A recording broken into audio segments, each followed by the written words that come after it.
Tu pourrais pas rallumer le feu de camp, s'il te plaît? Il fait super sombre. Si, bien sûr, pas de problème. Incendio! Ah, mais ça va pas! Aguamenti! Ah, bah voilà, cette luminosité est beaucoup mieux.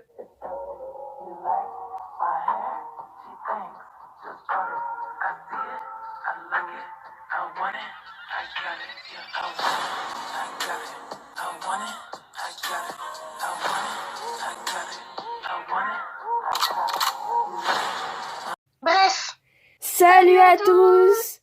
Ici le petit Weasley on se retrouve pour une nouvelle vidéo YouTube. sur les baguettes du Golden Trio. On commence avec la baguette de Ron Weasley. Elle est en bois de saule, en cœur de crin de licorne et a une longueur de 35 cm. Cette baguette est achetée par la famille Weasley avec l'argent restant qu'Arthur Weasley a emporté à la loterie du Galion de la Gazette du Sorcier. La baguette est remise à Ron, qui avait cassé sa première baguette en heurtant le sol cogneur. La première baguette de Ron Weasley ressemble à un simple bâton et se casse lors de l'incident avec le sol cogneur dans Harry Potter et la Chambre des Secrets. Sa deuxième baguette possède un côté rustique typique des Weasley. Elle ressemble un peu à celle d'Harry, mais un moins raffiné, comme une racine qui se serait vite étiolée, explique Pierre Bohanna.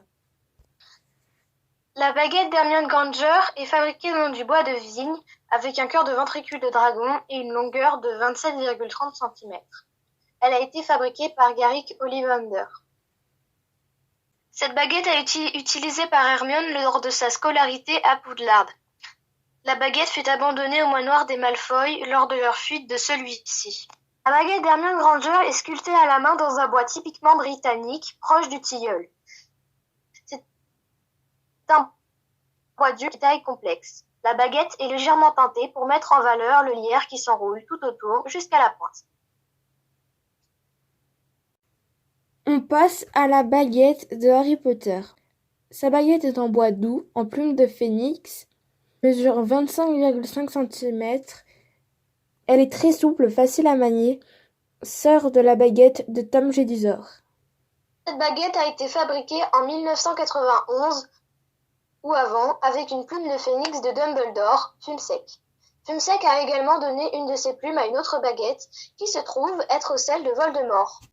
Les baguettes des deux ennemis sont jumelles, ainsi leurs propriétaires peuvent se blesser l'un et l'autre, mais ne peuvent pas se tuer.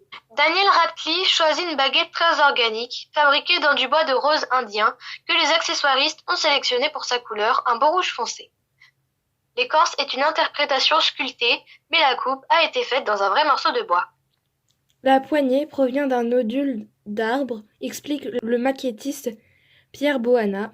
C'est une excroissance naturelle qui pousse à la base de l'arbre.